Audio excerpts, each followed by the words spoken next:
नमस्कार, जय हिंद, वंदे मातरम।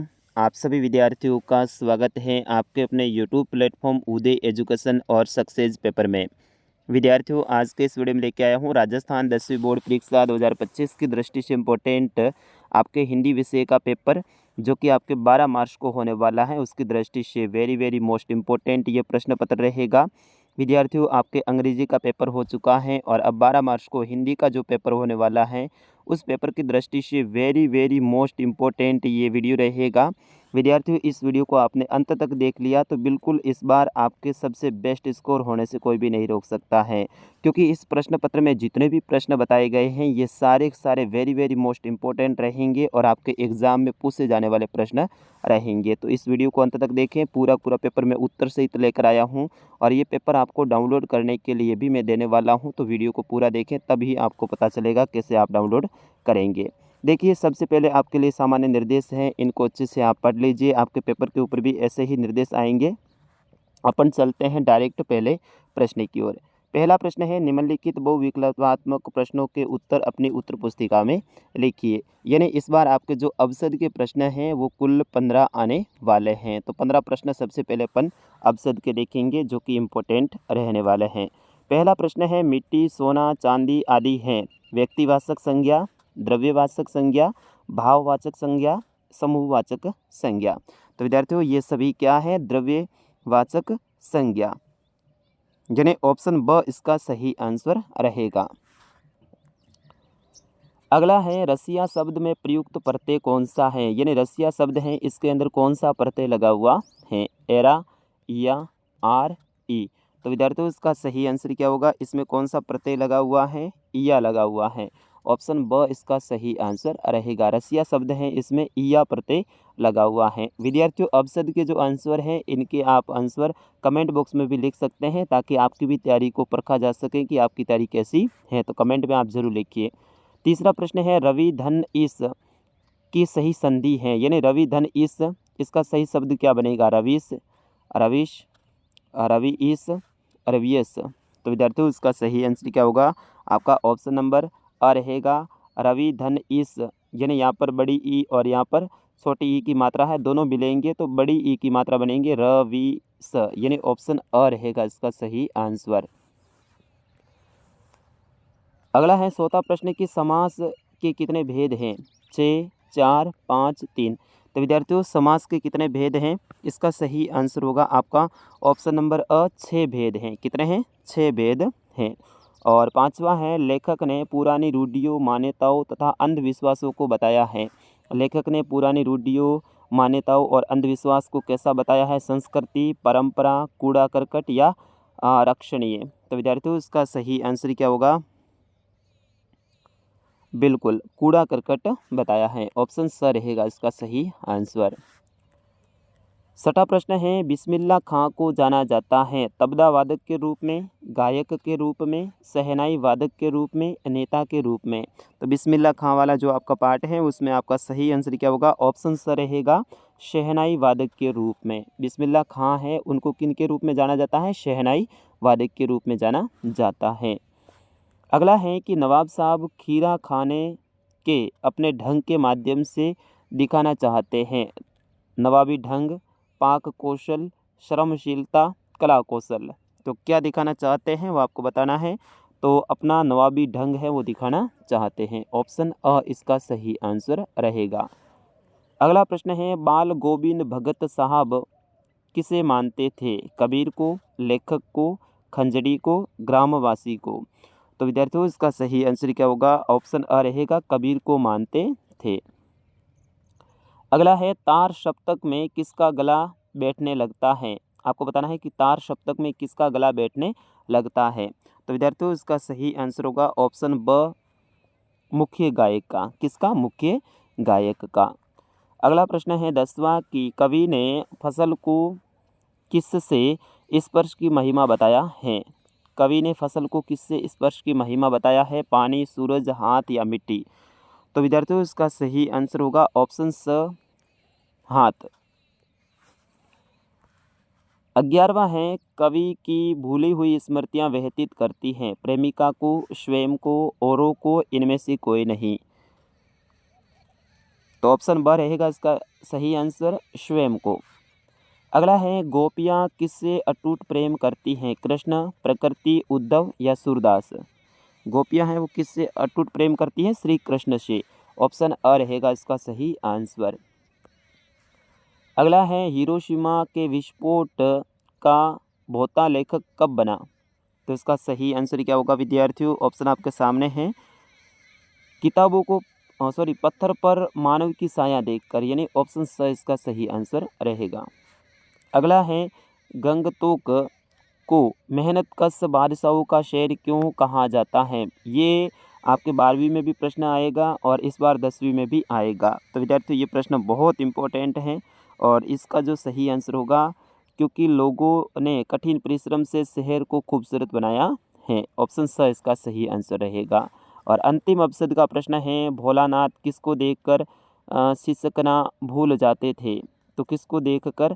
तो इसका सही आंसर क्या होगा विद्यार्थियों? आप भी कमेंट करके बता सकते हैं। ऑप्शन द रहेगा, खेल के साथियों को। तो इस तरह से ये आपके 15 प्रश्न रहेंगे अपशब्द के।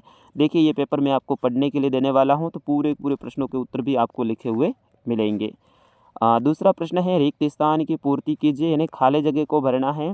तो इसमें पहला रिक्त स्थान है, सर्वनाम में वचन और कारक के अनुसार विकार होता है, अतः उसको विकारी शब्द कहते हैं। तो इसमें आपको लिखना है विकारी, विकारी शब्द कहते हैं। दूसरा है, विशेषण के भेदों की संख्या 5 है। कितनी है? 5 है, तो यहाँ पे 5 भरना है। तीसरा है, वह अविकारी शब्द जो वाक्य में क्रिया संबंधी विशेषता बताते हैं क्रिया विशेषण शब्द कहलाते हैं। तो यहाँ पे आपको लिखना है क्रिया विशेषण। क्या लिखना है? क्रिया विशेषण। और अंतिम है, इसमें रहेगा 3, हिंदी में प्राय 3 प्रकार के उपसर्गों का प्रयोग किया जाता है।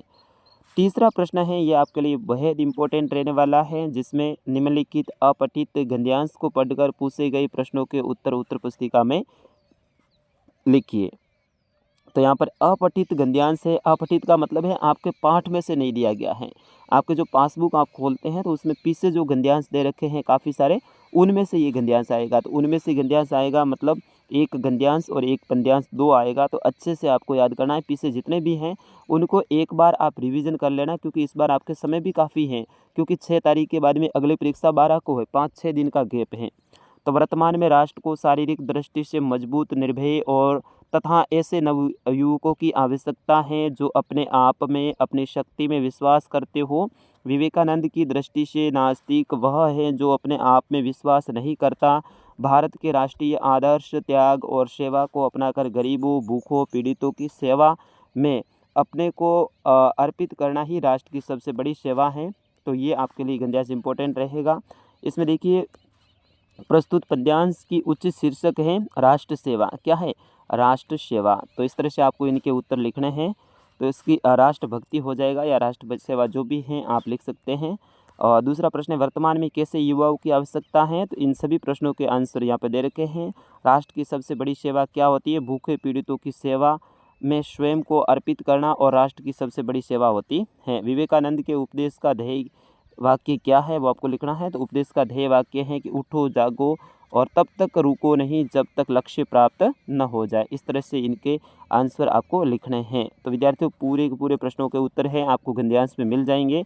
दूसरा है, अपठित पद्यांश ऐसे कैसे आएगा? और यहाँ पर जो अपठित पद्यांश हैं ये भी देखिए, न्यायोचित सुख सुलभ नहीं, जब तक मानव मानव को चैन कहाँ धरती पर, तब तक शांति कहाँ इस भव को। ये वाला जो है आपके लिए इम्पोर्टेंट रहेगा। इनसे संबंधित प्रश्न भी आगे पूछे गए हैं, इनके आंसर आप दे सकते हैं। तो ये मैं इसमें ज़्यादा आपका टाइम वेस्ट नहीं करूँगा, अपन डायरेक्ट चलेंगे प्रश्नों की ओर। यहाँ पे निम्नलिखित लघुतरात्मक प्रश्नों के उत्तर 40 शब्दों में दीजिए। तो 5वां प्रश्न है कि हालदार साहब ने जब नेताजी की मूर्ति को पहली बार देखा तो उनकी दृष्टि में क्या बात खटकती थी? तो उनके मन में या उनकी दृष्टि में क्या बात खटकती थी? क्योंकि हालदार साहब ने जब पहली बार नेताजी की मूर्ति को देखा तो मूर्ति के खटकने वाली चीज़ थी कि नेताजी की आंखों पर चश्मा न लगा होना, यानी नेताजी की आंखें हैं उनके ऊपर चश्मा नहीं लगा होता था, लगा हुआ था। इनका कारण था कि मूर्ति को एक स्थानीय कलाकार द्वारा बनाया जाना था, यानी इस मूर्ति को एक वहाँ के स्थानीय जो कलाकार थे उन्होंने ही बनाया था। इसी कारण से मूर्ति पर चश्मा नहीं था। लगता था मूर्तिकार संगमरमर का चश्मा बनाने में असफल रहा होगा, यानी लगता होगा कि भाई मूर्तिकार है वो जो पत्थर से चश्मा बनाने में असफल रहा होगा।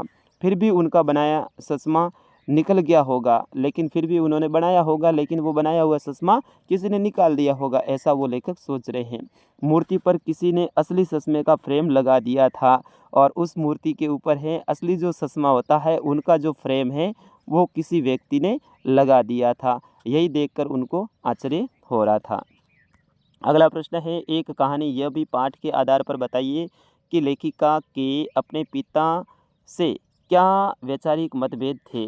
तो ये प्रश्न बहुत इम्पोर्टेंट है, लेखिका अपने पिता से क्या वैचारिक मतभेद थे। तो लेखिका और उनके पिता के मतभेदों और टकराहट का मुख्य कारण था उनके विचारों का परस्पर विरोध होना, यानी उनके विचार हैं वो आपस में विरोधी थे।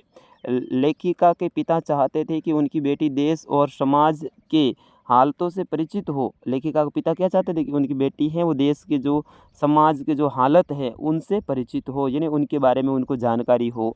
प्रगतिशील सोच वाली बने, यानी उनकी बेटी है वो प्रगतिशील जो सोच है ऐसी लड़की महिला बने, लेकिन वह उसे घर की चार दीवारी तक ही सीमित रखना चाहते थे।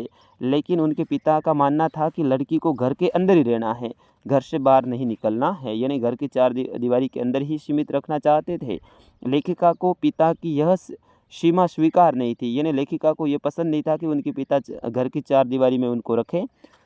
पिता के लिए यह असह्य था कि उनकी बेटी लड़कों के साथ में शहर की सड़कों पर नारे लगाती, हड़ताल करती और जुलूस निकालती घूमे। ये पिता के लिए अच्छी बात नहीं थी, उनके मन में ऐसा चल रहा था। सातवां प्रश्न है, गोपियों द्वारा उद्धव के व्यवहार की तुलना किस किस से की गई है। वेरी मोस्ट इंपॉर्टेंट प्रश्न है विद्यार्थियों, इसको आप स्टार लगा दीजिए। अगर ये प्रश्न आपने याद नहीं किया तो बाद में पछताओगे आप, ठीक है ना। गोपियों द्वारा उद्धव के व्यवहार की तुलना किस किस से की है। तो गोपियों द्वारा उद्धव के व्यवहार की तुलना दो वस्तुओं से की है। पहला है जल के भीतर रहकर भी जल से अप्रभावित रहने वाले कमल के पत्तों से की है, यानी जल के अंदर रहता है कमल, लेकिन वो जल से कोई प्रभावित नहीं होता है, उनके पत्ते हैं वो ऐसे ही खिले रहते हैं, जल का कोई प्रभाव नहीं पड़ता उनके ऊपर। तो एक तो उनसे की है तुलना उद्धव की। दूसरा की है कि जल में रखी तेल की घघरी से, जिस पर जल की एक बूंद भी नहीं ठहर पाती हैं, यानी जल के अंदर जो तेल की घघरी रखी हुई होती हैं उसके ऊपर भले कितना बूंद गिरे तो उनके ऊपर वो ठहर नहीं पाएगी, क्योंकि वो जल है वो नीचे चला जाएगा, बूंद ऊपर की ऊपर रहेगी। तो उसी प्रकार से जो तेल है ऊपर का ऊपर रहेगा, उसी प्रकार से उद्धव की तुलना है इन्होंने की है। अगला है, कवि बादल के फुहार रिमझिम बरसने के स्थान पर गरजने के लिए कहता है क्यों। क्योंकि रिमझिम बरसने वाला कोमल सुंदर रूप तथा गरजने वाला कठोर क्रांतिकारी रूप कवि समाज में व्याप्त दुखों, भूख, शोषण और उत्पीड़न को मिटाना चाहता है, इसीलिए उसको बादल के गरजने वाले परिवर्तन लाने के रूप का आह्वान करना ही उचित प्रतीत हो रहा है। सामाजिक परिवर्तन के लिए क्रांति जरूरी है और गरजता हुआ बादल ही क्रांति का संदेश वाहक होता है। अगला प्रश्न है 9वां प्रश्न कि माता का अंचल नामक पाठ में लेखक ने तत्कालीन समाज के पारिवारिक परिवेश का जो चित्रण किया है उसे अपने शब्दों में लिखिए। यानी माता का जो आंचल पाठ है उसमें लेखक ने तत्कालीन यानी उस समय का जो समाज है उसकी जो पारिवारिक परिवेश है उनका चित्रण किया है, उनको अपने शब्दों में बताना है। तो इनको आराम से बता सकते हो आप। जैसे कि माता का आंचल पाठ में लेखक ने ग्रामीण अंचल और उनके चरित्र का आकर्षक चित्र प्रस्तुत किया है। इसमें बालकों के खेल, उत्सुकता, माता की ममता, पिता का दुलार, लोकगीत आदि शामिल किए गए हैं। शहर की चकाचौंध के से अलग गांव की सहजता को चित्रित किया है। यानी शहर में तो चकाचौंध होती है, मतलब वहाँ पर भीड़ भाड़ होती है, हलचल ज़्यादा होती है, लेकिन गांव एक शांति प्रिय स्थान होता है, ऐसा उन्होंने चित्रित किया है। बाल मनोभावों को अभिव्यक्त के साथ साथ लेखक ने तत्कालीन समाज की पारिवारिक परिवेश का भी सुंदर चित्रण किया है। यानी बालकों का जो अभिव्यक्ति है, अभिभाव है, उनके मनों की जो दशा है उनके बारे में अच्छे से वर्णन है वो लेखक ने किया है। 10वां प्रश्न है, तमाम वैज्ञानिक प्रगतियों के बावजूद इस देश की आत्मा एक जैसी है। लेखिका ने ऐसा क्यों सोचा है वो आपको लिखना है। तो आराम से इसको आप लिख सकते हैं, इसका आंसर आप पढ़ लीजिए। 11वां प्रश्न है, आँख हटाए न हटना मुहावरे का अर्थ बताते हुए वाक्य में प्रयोग करना है। तो आपको मुहावरे याद करना है विद्यार्थियों। मुहावरे से संबंधित आपके प्रश्न है 2 या 3 नंबर का आने वाला है, तो अच्छे से याद कर लीजिए। यहाँ से 2 नंबर तो आपके फिक्स हो जाएंगे। जैसे कि आँख हटाए न हटना, आँख हटाए न हटना का मतलब होता है मुग्ध हो जाना। मंदिर में श्री कृष्ण की प्रतिमा यानी मूर्ति को देखकर इतनी सुंदर थी कि आँख हटाए नहीं हट रही थी, ठीक ना। और जैसे कि भारत और ऑस्ट्रेलिया के बीच में क्रिकेट मैच हुआ, इतना शानदार खेल चल रहा था कि आँख हटाए नहीं हट रही थी। मतलब इस तरह से आप इसमें वाक्य प्रयोग कर सकते हैं। जिस तरह से अभी ये फाइनल होने वाला है भारत और न्यूजीलैंड के बीच में, तो इसके बारे में भी आप लिख सकते हैं। भारत और न्यूजीलैंड के बीच में क्रिकेट मैच इतना शानदार था कि आँख हटाए नहीं हट रही थी। तो इस तरह से आप इसमें ये वाक्य प्रयोग कर सकते हैं। अगला है, निम्नलिखित पठित गद्यांश को पढ़कर नीचे दिए गए प्रश्नों के उत्तर दीजिए। तो ये आपके किताब के जो पाठ है उनमें से ये गद्यांश आया है। जिस योग्यता, प्रकृति अथवा प्रेरणा के बल पर आग का वह सुई धागे का आविष्कार हुआ है, वह है कि व्यक्ति विशेष की संस्कृति और उस संस्कृति द्वारा जो आविष्कार हुआ है, जो चीज़ उसने अपने तथा दूसरों के लिए आविष्कृत की है, उसका नाम है सभ्यता। तो ये सभ्यता वाला जो पार्ट है वो आपके लिए इम्पोर्टेंट रहेगा, वहाँ से आपके गद्यांश आ सकता है। तो इसको आप अच्छे से प्रश्नों के उत्तर दे सकते हैं पढ़ के। इसको मैं ज़्यादा समय नहीं दूंगा। ऐसे कैसे ही आपके पठित पद्यांश भी आएगा, यानी 2 गद्यांश आएंगे जिसमें एक अपठित और एक पठित। 2 पद्यांश आएंगे जिसमें एक पठित और एक अपठित। पठित का मतलब है जो आपकी किताब के पाठ है वहाँ से आएगा, अपठित का मतलब है जो पासबुक में पीछे दे रखा है बाहर से, वो आएगा। 14वां प्रश्न है, हालदार साहब की दृष्टि से कैसी कौम देश का अहिम करने वाली होती है, वो आपको लिखना है। तो ये प्रश्न बहुत इंपॉर्टेंट है विद्यार्थियों। अथवा में ऑप्शन भी रहेगा एक कहानी, यह भी पाठ में मनु भंडारी पर किस किस का प्रभाव अधिक उभर कर आया है, वो आपको लिखना है। तो इन प्रश्नों को जो बता रहा हूँ इनको आप नोट कर लीजिए विद्यार्थियों, इसको अच्छे से याद करके जाइए। इस बार आपको हिंदी में सबसे बेस्ट स्कोर करने से कोई नहीं रोक सकता है। 15वां प्रश्न है, यह दंतुरित मुस्कान कविता में कवि ने मानव जीवन के किस सत्य को प्रकट किया है, वो आपको लिखना है। अथवा में ऑप्शन रहेगा लक्ष्मण परशुराम संवाद नामक काव्यांश में लक्ष्मण और परशुराम दोनों ही मर्यादाओं का उल्लंघन करते हुए दिखाई देते हैं। इस कथन पर अपना मत है वो देना है, यानी अपनी राय देनी है। 16वां प्रश्न है, स्वयं प्रकाश के कृतज्ञ और व्यक्तित्व के बारे में लिखिए, या फिर सूरदास के कृतज्ञ और व्यक्तित्व के बारे में लिखिए। आपके जितने लेखक हैं इनका कृतज्ञ और व्यक्तित्व आपको याद करना है विद्यार्थियों। आपके 5 नंबर का ये प्रश्न आने वाला है, अच्छे से याद कर लीजिएगा। जो आपके लेखक हैं उन्होंने कौन कौन सी भाषाओं में रचना लिखी है, उनकी प्रमुख रचनाएं क्या हैं, उनका जन्म कहाँ हुआ था, कब हुआ था, तारीख वगैरह, ये सब कुछ आप याद कर लो। और किस क्षेत्र में उनका जो ज्ञान है वो अधिक था, यानी कौन सी भाषा में अधिक था, उनके बारे में अच्छे से आप याद कर लीजिए। तो विद्यार्थियों आपके 5 नंबर यहाँ से फिक्स हो जाएंगे। तो ये स्वयं प्रकाश और सूरदास दोनों को अच्छे से याद करना है आपको। खंड द रहेगा, इसमें भोलेनाथ और उनके साथियों के खेल और खेलने की सामग्री आपके खेल और खेलने की सामग्री से किस प्रकार अलग हैं, वो आपको लिखना है। और इसकी जो उत्तर सीमा है वो 80 से 100 शब्दों में देना है। ये आपके 6 नंबर का प्रश्न रहने वाला है। कटाव पर किसी दुकान का न होना उसके लिए वरदान, इस कथन के पक्ष में अपनी राय है वो आपको देना ही है। 18वां प्रश्न है, निम्नलिखित विषयों में से एक विषय के ऊपर 300 शब्दों में आपको निबंध लिखना है, और ये 6 नंबर का प्रश्न रहने वाला है।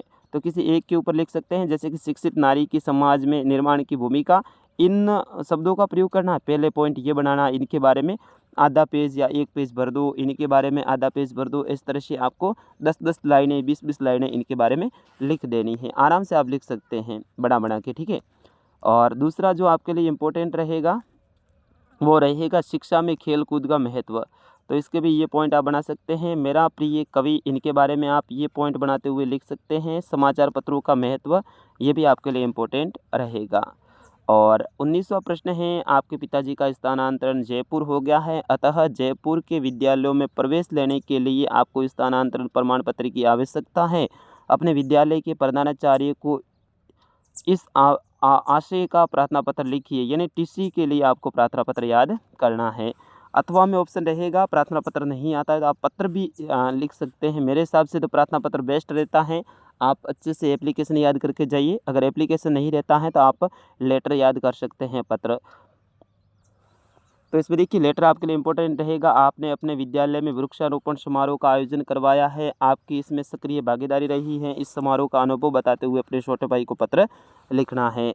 और 20वां प्रश्न है, पर्यावरण के प्रति जागरूकता बढ़ाने के लिए एक विज्ञापन आपको तैयार करना है। अथवा में ऑप्शन रहेगा, विद्यालय के वार्षिक उत्सव के अवसर पर विद्यार्थियों द्वारा निर्मित हस्तकला की वस्तुओं की प्रदर्शनी के प्रसार हेतु एक विज्ञापन आपको लिखना है। तो विज्ञापन भी आपके लिए इम्पोर्टेंट रहेगा। विद्यार्थियों, विज्ञापन किस तरह से लिखा जाता है, एक बार आप अपनी गाइड को देखिए, यानी अपनी पासबुक में से देखिए और 1-2 विज्ञापन आप लिखने की कोशिश कीजिए। किसी एक विषय को पकड़ लीजिए, उसमें आप लिखने की कोशिश कीजिए। 1-2 बार आप ट्राई करोगे तो विज्ञापन आराम से आप सीख जाओगे और यहाँ से भी आपके 6 नंबर फिक्स हो जाएंगे। तो विद्यार्थियों, मैं आशा करता हूँ आपने वीडियो को पूरा देखा है, अंत तक आप आए हैं तो अच्छे से आपने वीडियो को समझा होगा किस टाइप के प्रश्न आने वाले हैं।